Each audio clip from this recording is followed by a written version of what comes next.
Today's been a pretty busy day for me. I did laundry and applied for jobs and edited some papers that I've been trying to work on. But I've also taken some time today to contemplate racism in America because today is Martin Luther King Jr. Day. I've seen a lot of quotes of his on Facebook. I wanted to share with you one of the quotes that is really important to me. This is from Letter from a Birmingham Jail, and if you haven't read it, you should. It's linked in the doobly.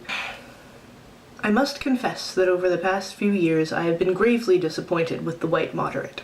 I have almost reached the regrettable conclusion that the Negro's great stumbling block in his stride towards freedom is not the white citizens' counselor or the Ku Klux Klanner, but the white moderate, who is more devoted to order than to justice, who prefers a negative peace, which is the absence of tension, to a positive peace, which is the presence of justice, who constantly says, "I agree with you in the goal you seek, but I cannot agree with your methods of direct action," who paternalistically believes he can set the timetable for another man's freedom, who lives by a mythical concept of time, and who constantly advises the Negro to wait for a more convenient season. Shallow understanding from people of goodwill is more frustrating than absolute misunderstanding from people of ill will.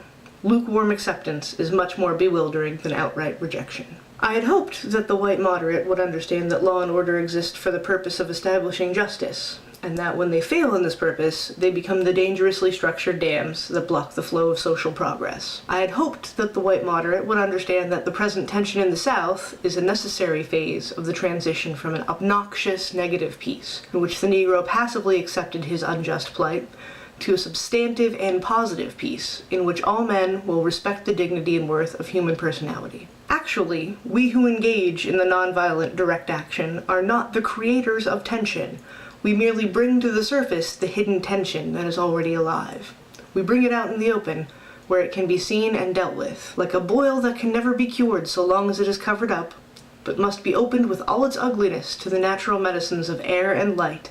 Injustice must be exposed, with all the tension its exposure creates, to the light of human conscience and the air of national opinion before it can be cured.